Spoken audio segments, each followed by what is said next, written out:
Now it gives me great pleasure to introduce a friend, Dr. Jeffrey Sachs, who is just, I can't say enough about him. I can't give an adequate introduction because to do so would take up all of the time that he otherwise would use for speaking. But just to say that he is a world-renowned professor of economics, a leader in sustainable development, a senior UN advisor, best-selling author, syndicated columnist whose monthly newspaper columns appear in more than 100 countries. He's twice been named among Time magazine's 100 most influential world leaders. He was called by the New York Times probably the most important economist in the world, and by Time magazine, the world's best-known economist. A recent survey by The Economist magazine ranked Professor Sachs as among the world's 3 most influential living economists of the past decade. He serves as director of the Earth Institute at Columbia University, where he is also professor of sustainable development and health policy and management. He's a special advisor to United Nations Secretary General Ban Ki-moon on the Millennium Development Goals, having held the same position under former UN Secretary General Kofi Annan. He is director of the UN Sustainable Development Solutions Network, the co-founder and chief strategist of Millennium Promise Alliance, and director of the Millennium Villages Project. He's authored 3 New York Times bestsellers in the past 7 years: The End of Poverty, Commonwealth, Economics for a Crowded Planet, and The Price of Civilization. His most recent book is To Move the World, JFK's Quest for Peace. Professor Sachs is widely considered to be one of the world's leading experts on economic development and the fight against poverty. His work on ending poverty, promoting economic growth, fighting hunger and disease, and promoting sustainable environmental practices has taken him to more than 125 countries with more than 90% of the world's population. For over a quarter century, he has advised dozens of heads of state and governments on economic strategy in the Americas, Europe, Asia, Africa, and the Middle East. He works closely with international organizations including the African Union, the Asian Development Bank, the Inter-American Development Bank, the African Development Bank, the Islamic Development Bank, the World Health Organization, the United Nations Development Program, the World Food Program, UN AIDS, and the Global Fund to Fight AIDS, TB, and Malaria. It was in the latter context that he and I met somewhere on the order of 14 years ago now, when I was working to look into helping a small country in Africa, Malawi, introduce AIDS treatment programs. This was at a time when the cost of AIDS drugs was around $10,000 to $15,000 a year. In countries in Africa, many had health budgets of around $4 a year per person. How could one even begin to think about treating the huge numbers of people on that continent who were affected by HIV/AIDS? As far as I could see, we were facing an unbelievable catastrophe as these countries lost huge numbers of their population, their workers. In some countries, on the order of 38% of adults were infected. When I started to work with Malawi, with a group of people from this country, they had just finished their 5-year plan for HIV/AIDS. And in that document, the word treatment didn't even appear. We began to work with Jeffrey, who has just been in the process of helping to organize and put together this global fund to fight AIDS, TB, and malaria. And within a very short time, Malawi had a commitment to begin an AIDS treatment program. So Jeff, thank you so much for coming and being with us. I'm looking forward to what you have to say. I know you have to leave quickly afterwards, and welcome here on this special occasion.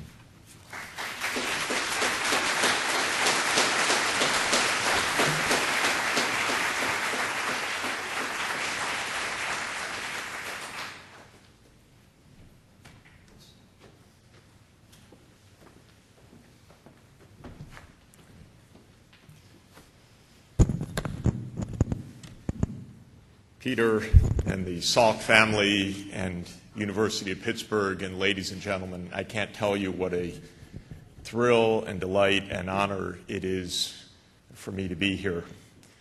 And what a glorious day, exactly the 100th anniversary of Jonas Salk's birth. For all of us, this is a very moving and inspiring day. For someone of my age, I was born in 1954, exactly the year of the big trials. We grew up exactly in the polio epidemic age.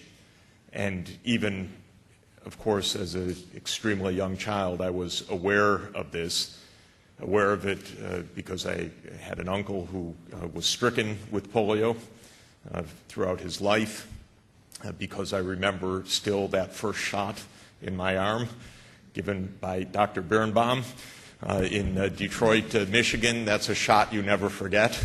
And because this human accomplishment that we're celebrating today inspires us 60 years later and will inspire generations to come. And it is indeed absolutely the fitting launch pad for that inflection point that Peter just talked about, because we are at a juncture where we need the inspiration of what Jonas Salk accomplished, because that mode of accomplishment also epitomizes the kind of change that we need. And as the Chancellor just said, used two words that I will also use. One is systems. We will need systems of change and new systems of sustainability. And the other word that he used is partnership. To accomplish this breakthrough that we celebrate today in the life of the leader of that breakthrough required an unbelievable range of partners and partnerships for the scientific understanding of what to do, for the financing of how to do it, for the public engagement to make it possible. Think about having a clinical trial of nearly 2 million young people. That required a country with the determination to solve problems. It required a public understanding. Remember that there are places in the world where health workers get shot, not celebrated, because of lack of public understanding or lack of knowledge or fear for other reasons. So to actually accomplish something like this is such a profound achievement that we need to understand it and to draw lessons from it, and therefore to find ways to apply those lessons to the challenges and predicaments that we face in our generation. Well, for all of those reasons, it's an unbelievable thrill for me to be here and also to be in the presence of the Salk family as we celebrate today. I do like to say that we are in a new age, a new epoch, and I hadn't seen that graph with the space exactly that way, but I'll use it. This needs to be an inflection point. I have to tell you, in dynamical theory, though, there's nothing automatic about a smooth logistic curve or sigmoid curve. There are other shapes you can find. Some go up and then come down precipitously, called overshooting models, and this is another kind of dynamic. When you use resources indiscriminately, you can have overshooting and collapse. Our species, by the way, is not known for the smooth approach to equilibrium. In fact, I'm reading some recent anthropological and archaeological and biological studies showing the sad reality that every time humanity stepped foot in a new place, including, of course, North America, but also Australia, New Zealand, in our paleo history, within a very short period of time, all the large land mammals were extinct. And the coincidence is too powerful to be a coincidence. We're pretty good at overshooting. And so the notion that we have to find, not just live through, but actually promote that inflection point really could be taken as a powerful summary description of the challenge of sustainable development. So I say that we're in the age of sustainable development, partly as a description of where we need to be, and partly as a hope. It's partly an analytical observation, and it's partly what, in my profession, we call a normative or hopeful or ethical observation that we better be in the age of sustainable development. And it's my pleasure this morning to describe a bit more about that need for that inflection point, to hone in on what is really at stake here, and also to highlight for you another oddity, which is that in the often unnoticed dynamics of global negotiation and diplomacy, which certainly don't get the headlines and all too often don't succeed at all, it happens that not only are we celebrating the centenary of Jonas Salk, but we are also in a year of absolutely crucial significance if we are to have this inflection point, because diplomatically, almost by coincidence, several crucial diplomatic negotiations have all turned out to fall in the coming 12 months, or it's actually the coming 14 months extending to December 2015. We better get this right.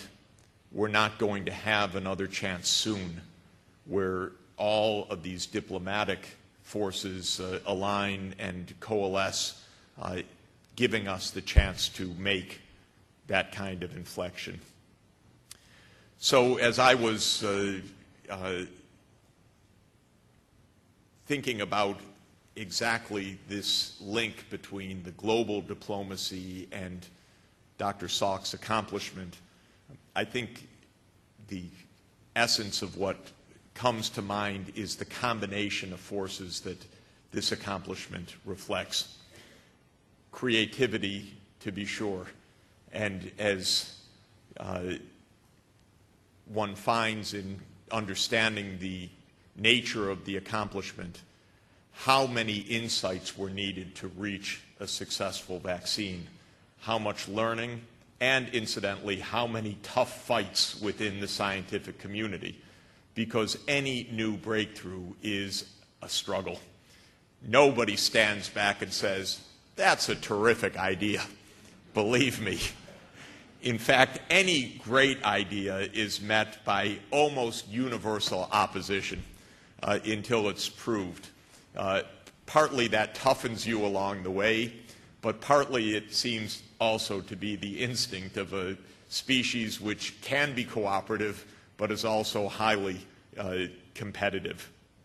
Of course, second, the accomplishment of the vaccine, as well as the needs of today, are built on science. Without deep scientific know-how, we have no chance to actually succeed in an age of sustainable development.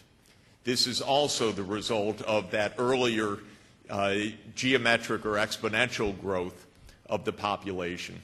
There are now 7.3 billion people on the planet. As Peter said, 7-odd billion. We're not all odd. Well, most of us. I mean, I think probably we all are odd in our way. But I used to say until recently 7.2 billion, but the population clock is still so fast that we're adding net 80 million people per year to the world's population. The proportionate growth rate has come down to about 1.1% per year on a base of 3 billion, in other words, roughly 80 million per year, down from about 2% back in the 1970s. But in absolute numbers, this is enormous. And if you add 80 million net population per year, you reach the extra new billion pretty quickly.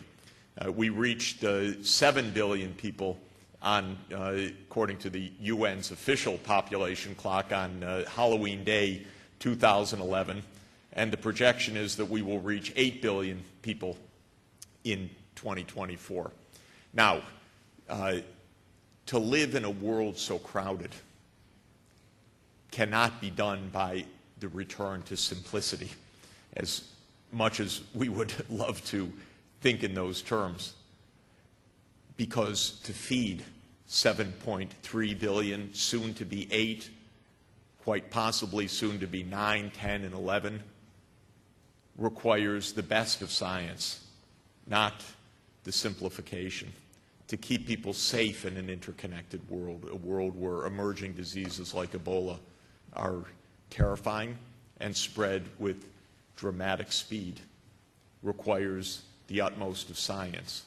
To find a way to combine the best of our civilization and technology, the electricity that makes it possible to have this meeting, to project the slides, to speak with you, and to stay alive in countless ways, and to extend modern energy services to the billions of people that do not have it reliably, but do so in an environmentally sustainable way, is not low technology, it's high technology. So scientific advance, technological development, political leadership, we would not be here without one polio victim, I think our greatest president ever, Franklin Roosevelt, having championed this cause in 1938 to establish the National Foundation for Infantile Paralysis, or the March of Dimes, to make it possible to raise the funds publicly, to make it possible to make the scientific effort, to make it possible for great researchers to develop a vaccine. Massive philanthropy needed. The genius of the March of Dimes was that it was big philanthropy as well as the dimes of children that made it possible, as well as ticket receipts from Lowe's theaters around the country and other contributions. Philanthropy is one of the great accomplishments of American culture. It's not a universal institution, I would say. And this city, in a way, epitomizes philanthropy. Every name of every Carnegie and Mellon and other building in the great academic institutions of this city reflect the role of philanthropy in building up our modern society. Sometimes this is at a low ebb. It's something we need to remember, that without it, we don't make the accomplishments that we need. And then finally, I would add moral commitment or moral purpose. It's not enough to be a great scientist. It's not enough to be a great technologist. Everything depends on the direction that one is pointed. And that is essentially the question of purpose. And that is where I think Jonas Salk's obvious, and the family's obvious determination to help human betterment from the earliest days, whether he was going to be writing legislation or being a medical researcher, is fundamental. This is also, in my view, one of the greatest threats that we face today, is that even our capacity for moral discussion, I think, has been greatly weakened and undermined. We even have a philosophy that celebrates individualism beyond everything, which celebrates the cause of self above all else. Somehow the twisted, really, I'll say it, despicable philosophy of Ayn Rand, because her novels make me shake, not in a good way, but they are despicable. And she was a very unhappy woman, actually, and it's not a surprise. It used to be felt in philosophy that you could judge a philosophy by the life of the philosopher. But in any event, that has become championed in our society, and that view will never produce despite almost the opposite of Atlas Shrugged, that will never produce the Salk vaccine or the kinds of breakthroughs that we need, because the Salk vaccine is a product of society and moral commitment. It is not the product of Ayn Rand's fantasy entrepreneurs and so forth. It is a product of moral commitment. So all of that, in my view, are fundamentally the ingredients of sustainable development. So we're here also at another centenary that we need to note. This year we celebrate today, but I have to tell you 2014 has made me very nervous for many years leading up to 2014, and the actual events of this year have made me no more relieved, I have to say. And that's because 100 years ago another event occurred. The Archduke of the Habsburg Empire was shot in Sarajevo, and civilization nearly came to an end in the worst 30-year self-destruction of World War I, World War II, the Holocaust, the Great Depression that one could ever have seen. And so we're reminded this year as well, there's nothing automatic about a smooth inflection point. There's nothing automatic about progress. There's nothing automatic about human capacity to solve problems. Indeed, we're reminded this year that even in 1914, which itself was an age of great prosperity and scientific breakthroughs, the early period of Einstein's twin revolutions of relativity and quantum physics, the world could savagely come to a self-destruction on a scale that was unimaginable. That's the paradox that we always have to deal with, that we can never simply assume progress. We must never simply assume the opposite either. Cynicism, I regard, is also an immoral approach to life, not just an incorrect approach, but an immoral one, because we have no right to be cynical. Anyway, it's one of my weaknesses. I don't even know how to do it 60 years in, even when sometimes cynicism seems to be utterly called for. But we do have to keep this sense of the dual perspectives. There's a line of President John F. Kennedy in his inaugural address that I find summarizes this dual reality of our time as succinctly as I know, where he said, "For man holds in his mortal hands the power to abolish all forms of human poverty and all forms of human life." This is our technological know-how. It's our human nature. We can go in either direction. It is one of the points that Jonas Salk made repeatedly in his writings and in his interviews. We face a choice. We always face a choice. There is no such thing as simply running the differential equations. That may work for the fruit flies. It may work for the tissue culture. But for humanity, that curve can go in multiple directions. And it is our choice to envision the future and choose the kind of future that we want. So what is sustainable development? It's a concept that I believe is of enormous significance. It's slightly different from the word sustainability, which tends to refer mainly to environmental considerations. Sustainable development, for me, puts the human development and the environmental sustainability together.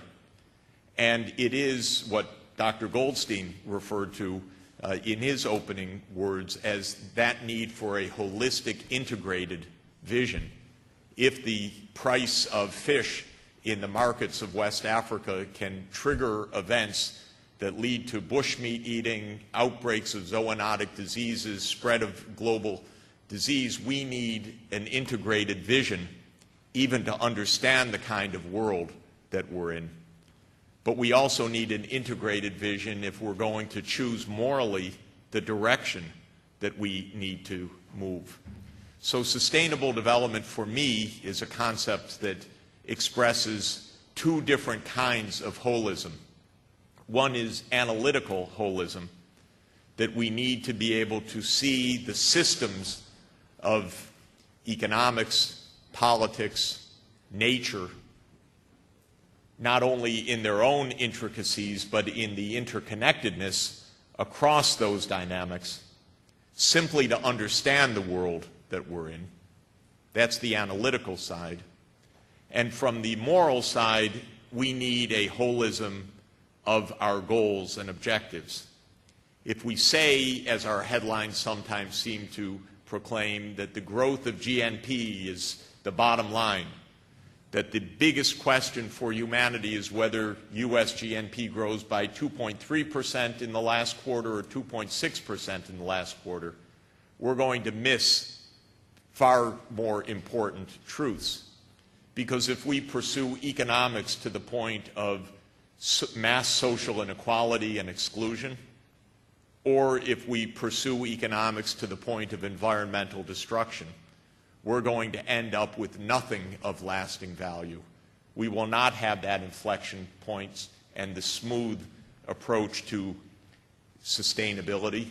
We will have overshooting, social strife, and the kind of catastrophe that President Kennedy warned about in that statement. So I say that sustainable development is the holistic integration of economic, social, and environmental objectives as an approach of scientific analysis, of governance, of problem solving, and of human action. It's what we do in the end. It's not an academic field alone, though it should be an academic field in part, but it is a field of human action. Now, it's happened happily that the member states of the UN, which all too often don't agree on much or anything, have agreed that this concept of holistic sustainable development, of integrating economic, social, and environmental objectives, should be the framework for global development and should be embodied or encapsulated or put into the clear relief in a set of sustainable development goals to be adopted by the world's governments in September 2015. This is our first diplomatic rendezvous that I want to mention for next year. September 21 to 23 at UN headquarters next year will be the largest ever head of state meeting on global development. 3 days. The heads of state, probably 170 or 180 world leaders of the 193 member states, will come to UN headquarters in order to adopt sustainable development goals for the planet. If it happens, it could be an enormously helpful development for us by essentially highlighting for the world that inflection point, the new imperatives of our age, and some guideposts that can be adopted effectively to help guide the process. So I refer again to President Kennedy. I like to do that because he had a way with words. Not only President Kennedy, but Ted Sorensen, his speechwriter, and my neighbor for many years in New York, and one of the great leaders also of our time, though he was often the speechwriter. He was the partner, absolutely, of President Kennedy, and it was the two of them that found their way through some of the most important challenges of our time in those brief 1,000 days. But in 1963, President Kennedy was trying to do what was nearly impossible.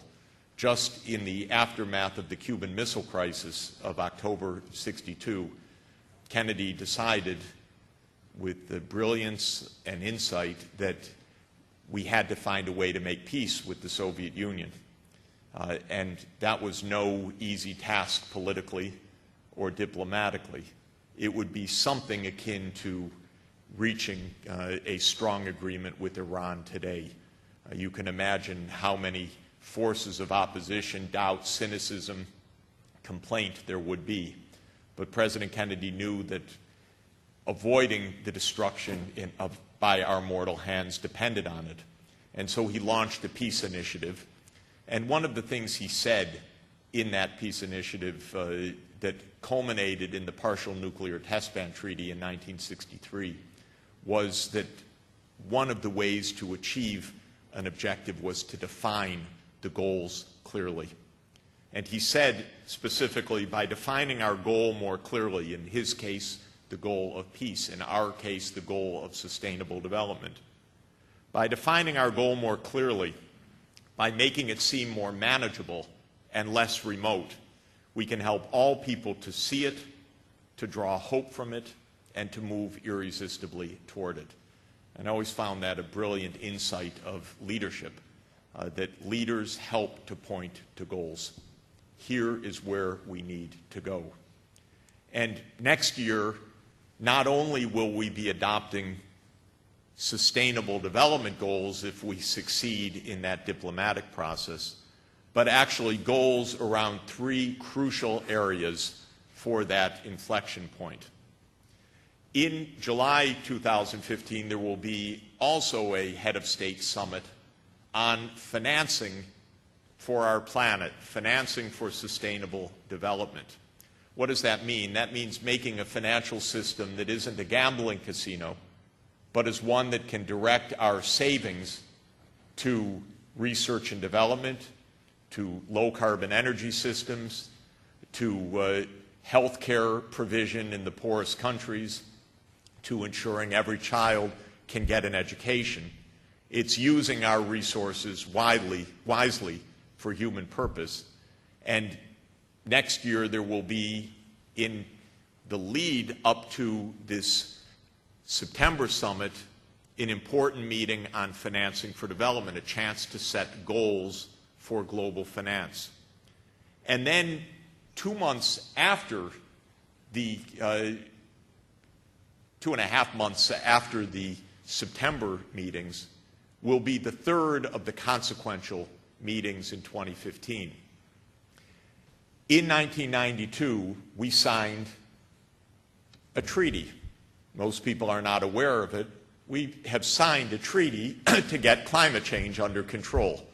It's called the UN Framework Convention on Climate Change. It has the not so pleasant initials of UNFCCC.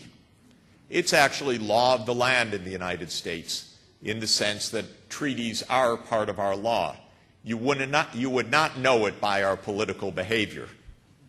But in 1992, the world agreed to stabilize the concentration of greenhouse gases in the atmosphere in order, quote, to avoid dangerous anthropogenic interference in the climate system. In other words, to keep the climate safe for humanity. We have not implemented that treaty 22 years in. The U.S. refused to be a signatory to, or we were signatory, but we refused to ratify the Kyoto Protocol.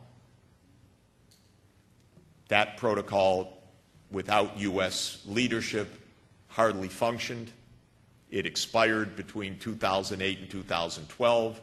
We don't have a global agreed framework on how to implement the Treaty on Climate Change. In 2009, there was the hope in the first year of the Obama administration and for other reasons that there would be a breakthrough at a summit in Copenhagen, which many of you will recall. There was a famous picture of the world leaders huddled on chairs trying at the last moment to reach an agreement. It didn't work. The meeting collapsed. There was no breakthrough. And in the aftermath, as time is running out on a safe planet, leaders agreed that we needed to try one more time to reach an agreement, and they set December 2015 as the target date.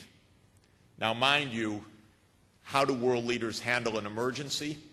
When they failed in 2009 after 17 years to reach an agreement on operationalizing a treaty, they said, we will reach an agreement in 2015 that will go into force in 2018 to begin implementation in 2020. Quite a way to run the world, by the way. But that's our best hope that we have on climate today, which is an agreement in December 2015. You can see the stakes are extraordinarily high. It's almost a coincidence that these three major, I would say, fundamental topics for a transition to the age of sustainable development are all on the agenda in the coming year. And if we fail, we won't have another chance soon. Multilateralism already is so fragile, is so easily pushed aside, is so vulnerable to the extremists and to the cynics and to the doubters and to the greedy who are interested in next quarter's profits and not the survival of humanity in the 21st century, that if we don't get this right, I don't know if there's another way back soon enough to avoid calamity. Now, of course, there's wondrous possibilities of success. We truly do hold in our mortal hands the ability to end all forms of human poverty. That is not simply great rhetoric, although it is that. It is also a literal reality. And today is a day that we can celebrate that kind of reality, because today is a day of celebrating one of the achievements that makes that possible. Our scientific age is an age of stunning capacity. And I find it thrilling, and I recommend it to everybody to at least browse each week the pages of Science and Nature magazine. The first half of each of those weeklies, which are the two world-leading scientific weeklies, is actually readable because it's written as public affairs of science. The second half, which are the technical articles, good luck. Most of us, or some of us, can, I don't know if we're lucky, make our way through one of them in the collection. But in the first half, you read about the stunning breakthroughs of scientific understanding week by week. The rate of knowledge accumulation is astounding. And we are also heirs to a new kind of breakthrough that has transformed every area of science. One of the great accomplishments of the Salk team, as you heard, was showing that there were three basic strains of polio virus, and that took 3 years of arduous work. I think with genomic sequencing today, it would probably be the work of a few days, maybe just a few hours. That's the advance of the information age. And one of the ways to describe this inheritance that we have at our backs now is Moore's Law.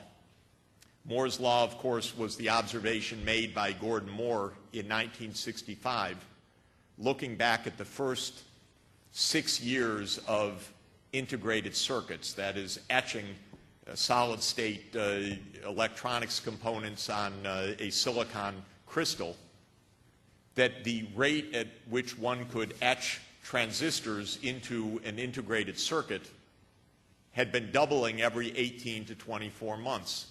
And Gordon Moore said in 1965 that he saw another 10 years ahead at which that doubling rate could continue. Now, if you double every 2 years, and you do that for 10 years, that's 5 doublings, or 2 to the 5th, or a 32-time strengthening of your information processing capacity on these microchips. What Moore didn't couldn't have predicted was that that doubling period has continued now for 50 years, not just for 10 years ahead. So we are heirs to roughly 30 doublings, which 2 to the 30th, that's a pretty good number. That's about a billion-fold improvement since Jack Kilby and Robert Noyce first etched the first transistors on a wafer. And last year, rather than having 2 transistors on this crystal, Intel was able to put 5 billion transistors on its wafer. And that, of course, has led to the highest achievement of civilization, which is the ability to stream movies on your phone, right? So what more could we ask for? You can get Netflix on your phone. But there probably are other things that could also be done with this: curing diseases, educating the world's children, rapid genomic sequencing, and many other advances. And so this picture is another one of those exponential curves, this one wholly in our favor. And here's another one that I like in my work in Africa, which is the number of mobile phone subscribers, also made possible by the ability to transmit data, ever improved by integrated circuitry. And we had an estimated 20,000 cell phone subscribers in the United States in 1980. And last year, we've reached 7 billion, or this year, we've reached 7 billion.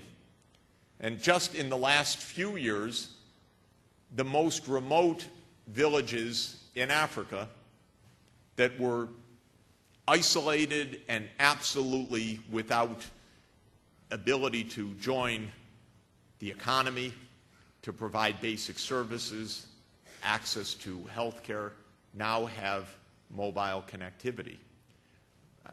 My colleagues today are in Conakry, Guinea, working on using smartphones for vastly improved and accelerated contact tracing for Ebola. It hasn't yet been done, unfortunately, but it's possible, and within weeks we're hoping to have national coverage so that the information flows are immediate and daily, and that's key to getting an epidemic that doesn't yet have its vaccine under control.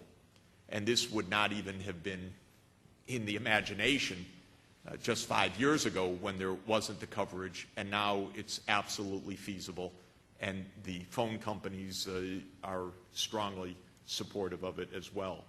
Well, this gives us some very important good news, and that is that there is progress in this world with all our flaws and our difficulties. Part of the progress is that the Millennium Development Goal to cut the rate of extreme poverty, that is living below $1.25 per person per day, has been achieved. The goal of cutting extreme poverty in the developing world has indeed led to the decline by more than half of the poverty rate, from about 43% in 1990 to 21% by the World Bank's measures in 2010, and I would guess to something around 16 or 17% in 2015 as the data come in. So this shows what can be done. And we have positive trends as well of declining neonatal, infant, and child mortality rates. Not as fast by any means as could be achieved, because while the deaths of children under 5 annually has come down from 12.5 million in 1990 to 6.5 million this past year, which is a great accomplishment, much more could be accomplished because almost all of those deaths of children under 5 are in poor countries of diseases which are preventable or treatable. So there's huge progress and much accelerated potential. And one of the accomplishments that I'm most thrilled about is shown here, the peaking and now decline of malaria deaths. because malaria is a nasty, often lethal, endemic disease of tropical regions in the world, especially Africa. It spreads rapidly. It is carried by the Anopheles mosquito, which is an absolutely nasty foe and relentless and very hard to control. And yet there is control underway right now because of improved technologies, better medicine, so-called artemisinin and combination therapies, better bed nets, so-called long-lasting insecticide-treated bed nets, rapid diagnostic tests, RDTs, and community health workers out in force in communities in poor regions of Africa helping to deliver these life-saving interventions. Much more could be done. Malaria is 100% treatable if you get the testing and the medicines to the child within 24 hours of symptoms. And if there's a properly functioning health system, this can be accomplished. These are the areas of progress that are absolutely real. But that's the end of the good news for a moment, because reality forces us to watch both sides of the ledger. In recent months of travel, almost every time I've stepped foot in a city, there's been a riot, which I took very personally for a while, till I found out it really actually did have nothing to do with me as far as I know. But it did have to do with the tremendous social tensions around the world. Maybe that's a lot of contact inhibition of a crowded planet. Maybe it's the result of tremendous stresses of growing inequality in societies around the world, which I think it is. High youth unemployment, technological changes which can unemploy as well as employ, because automation-led unemployment is a real phenomenon. It can be compensated, it can be addressed, but it's real. And job paths that existed 20, 30, 40 years ago don't exist now. Inequalities are rising. And so the question of how to address these social inequalities is rising on the radar screen, even if it's not reflected in our own politics, for example. Or it's reflected in our politics, but it's not yet reflected in our policies, because the United States has reached the highest level of income inequality in our history. And we have a kind of corrupted political system now where private money, through the non-wisdom of the Supreme Court, is somehow equated with free speech, which then amplifies the abuses of our tax system and our fiscal systems, making the super rich and the greedy of them even richer, as many people, and increasing numbers, in fact, hurt and face long-term unemployment and other exclusion. That is a phenomenon remarkable in our country, because we have every part of affluence imaginable, but we don't know how to use it properly. And in other parts of the world that have much less capacity, it's harder to address, but it also hurts. And so while we have the science and technology to our backs, and while there's progress, the second pillar of sustainable development, not the economics, but the social, is definitely under increasing stress. More exclusion, more inequality, more perversion in the inequality of power, as well as inequality of wealth and income. And this shows up also in the inequalities of access to life-saving services. This is the same map of, or a map of child mortality, so-called under 5 mortality rates, just to show you that the epicenter of high child mortality is heavily concentrated, of course, in Africa, exactly where the Ebola epidemic is underway right now because of the lack of even rudimentary health systems, and also South Asia. And so we have inequalities within societies and inequalities across the world that could be solved if we choose to solve them. And population continues to be a huge issue. And so it was so notable not only that Jonas Salk emphasized this and that Peter brought it to our attention, we face choices here as well. The world's crowded and getting more crowded. The medium fertility outlook of the UN is the red line that you see there. Don't be deceived by its gentle slope. It reaches 11 billion people on the planet by 2100. And Africa in particular, where fertility rates remain extraordinarily high and far too high for Africa's own good and for the ability to escape from poverty, the population is on track to double and double again this century, to go from 1 billion today to 4 billion by the end of this century, which I think is not compatible with sustainable development in the African context, either from an economic, social, or environmental perspective. We have choices. The choice we need, in fact, is that lower line, which is what's called the low fertility scenario. This is a very reasonable scenario in which family planning, girls' education, child survival, all lead families on a voluntary basis to choose lower fertility rates, especially in places where they are super high today.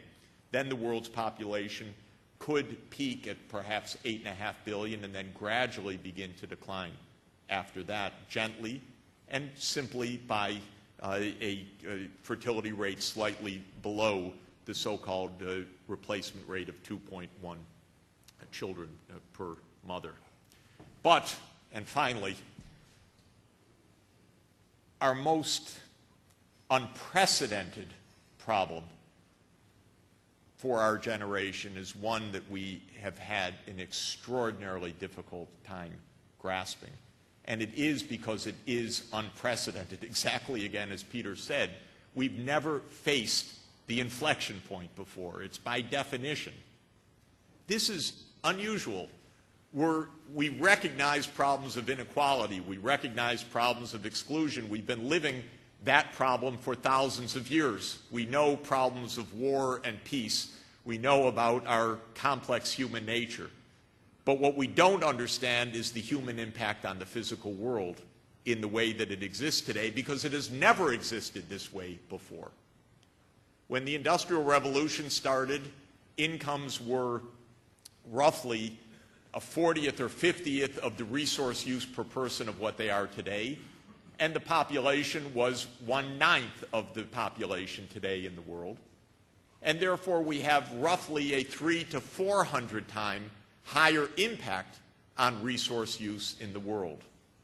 Now, the concept that I find most helpful to understand this is one that a group of world-leading ecologists set forth in Nature magazine in 2009 called Planetary Boundaries.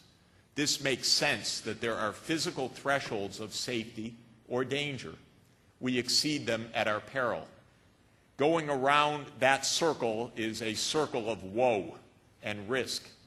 And at high noon is climate change, by far the most dangerous of all of our impacts, because we're putting the climate into an environment that humanity has never experienced in our 10,000 years of civilization, in our 200,000 years as the species Homo sapiens sapiens, and even almost in the hominid experience of the last 3 million years.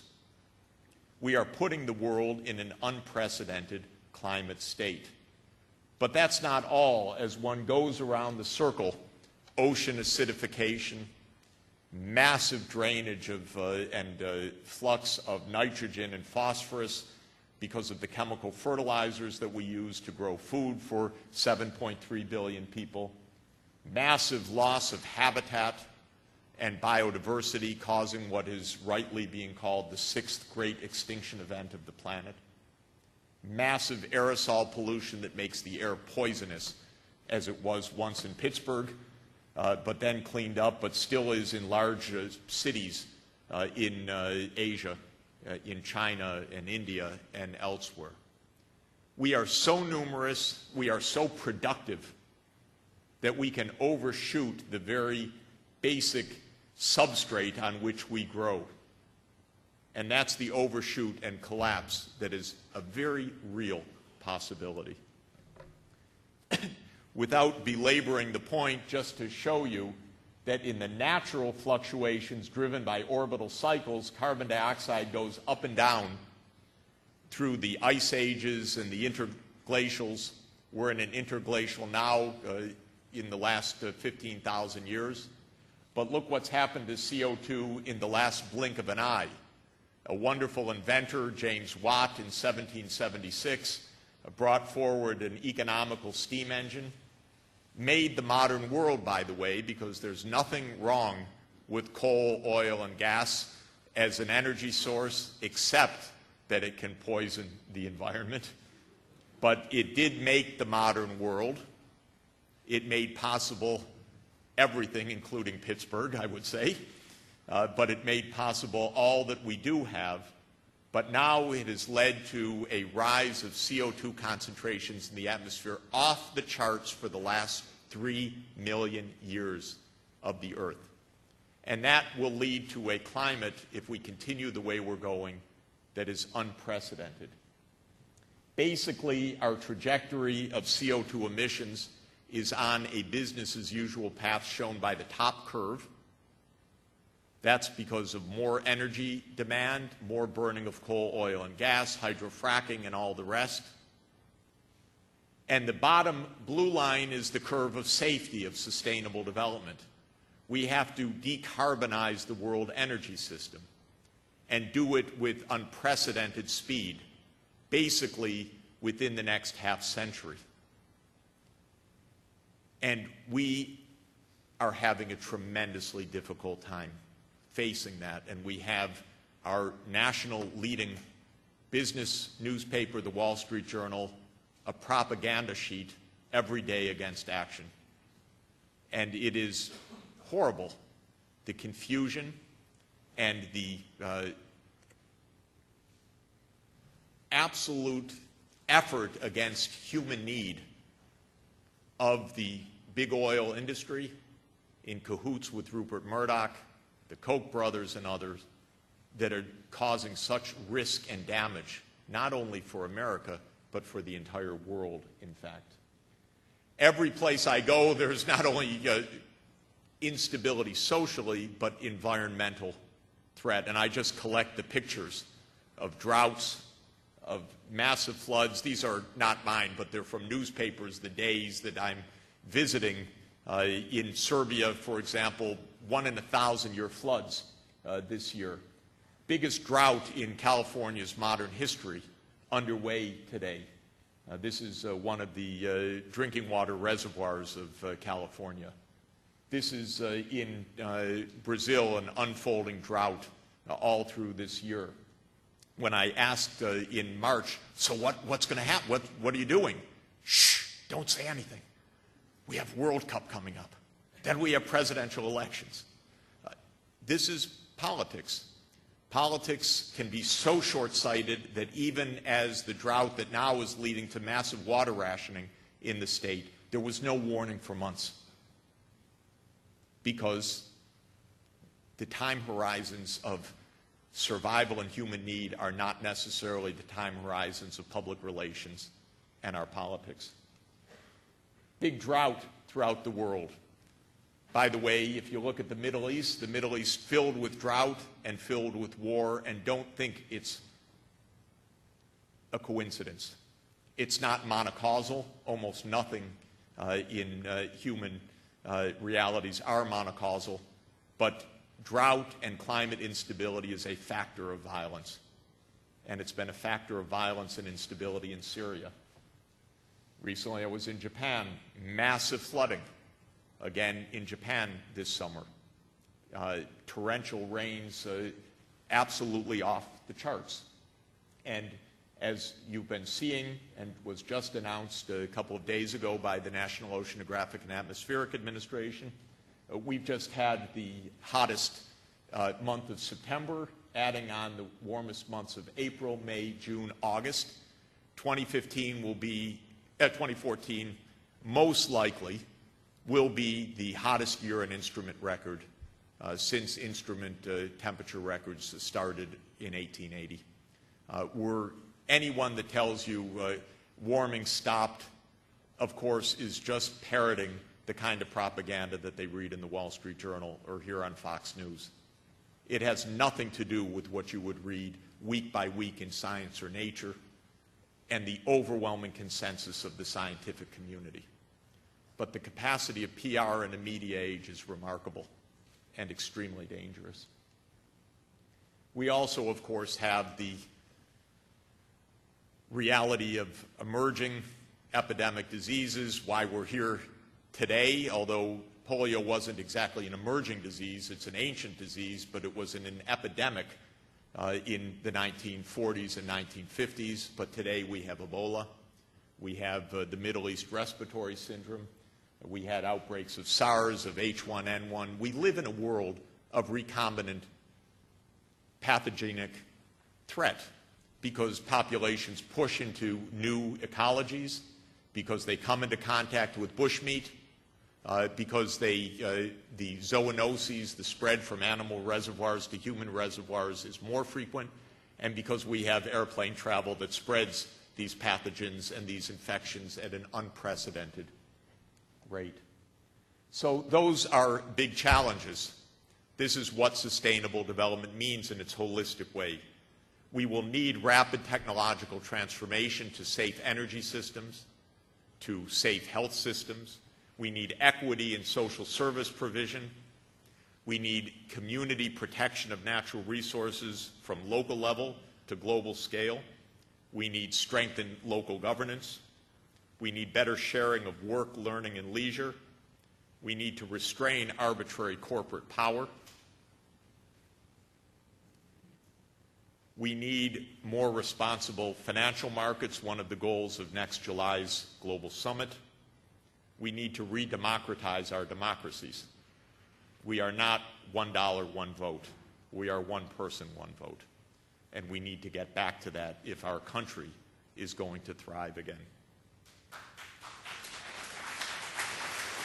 And we need to find global values because they exist. We have a shared stake globally in all of this. Well, I know the time is running and I'm running late. Just to tell you that the Sustainable Development Goals aim to give a compass for these challenges. I hope that they will be something like 10 in number. We're working through that global negotiation now at the United Nations. Ending extreme poverty will be SDG number 1. It's realistic, it's possible, but only if we choose that course. We need to design systems. This is a very important term. Systems are not markets. Systems are systems. They include markets, they include public administration, they include civil society. They are partnerships that are much more interesting and complex than markets alone. And we need that for sustainable energy, sustainable agriculture and nutrition, sustainable urbanization as the world rapidly urbanizes, and the capacity to deliver health, education, and meaningful work for all. One of the great themes, and I'll end here, is the theme of directed technological change. Saying, we can do this, let's do it. That is exactly the story of the polio vaccine. Jonas Salk didn't stumble on it, he aimed for it. And he aimed for it as part of a national effort to aim for it. And with the scientific community aiming and indeed racing towards it. And with the March of Dimes, a national philanthropic effort and government leadership to help bring it about. It is what is sometimes called directed technological change. It's fine that we have entrepreneurs and they develop new applications and so forth. That's important. But sometimes we need to steer as well. We need to aim for safe energy. We need to aim for an Ebola vaccine. We need to aim for the kinds of scientific breakthroughs that are possible. And this list, without belaboring the point, is a list of areas where government, which is so often now called incompetent, was a driver fundamentally of breakthroughs. The incompetent government put the Mars rover on the Mars surface, or developed the internet to make it possible, or supported the semiconductor chip development to make possible our information technology, or was the first buyers of the modern computers, albeit to simulate thermonuclear explosions, but still to buy the computers that made possible the development of the computer age. Government is a fundamental driver of enormous competence in NIH or ARPA-E or DARPA or other parts of our government.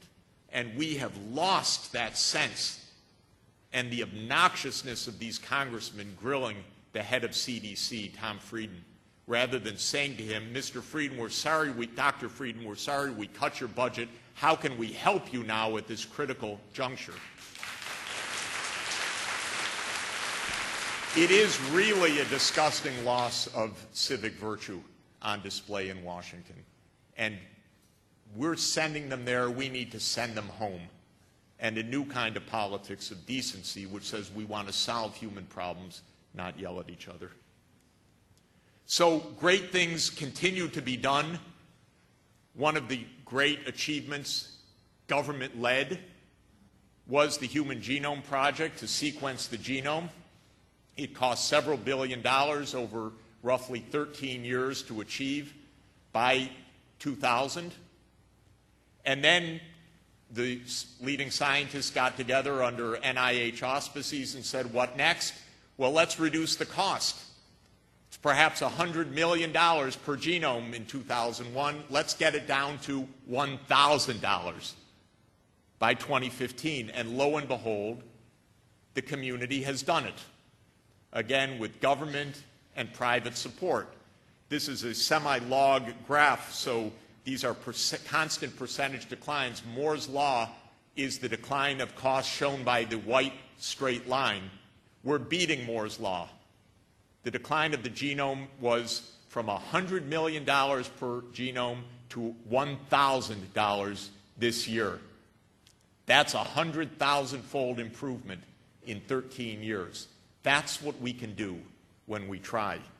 We can get the price of photovoltaic cells down by 100-fold or more through the improvements of semiconductor materials. We need public-private partnerships for sustainable development. And after all, that's what the Salk vaccine represented. It was a massive public-private academic partnership to bring about one of the sublime achievements of our time.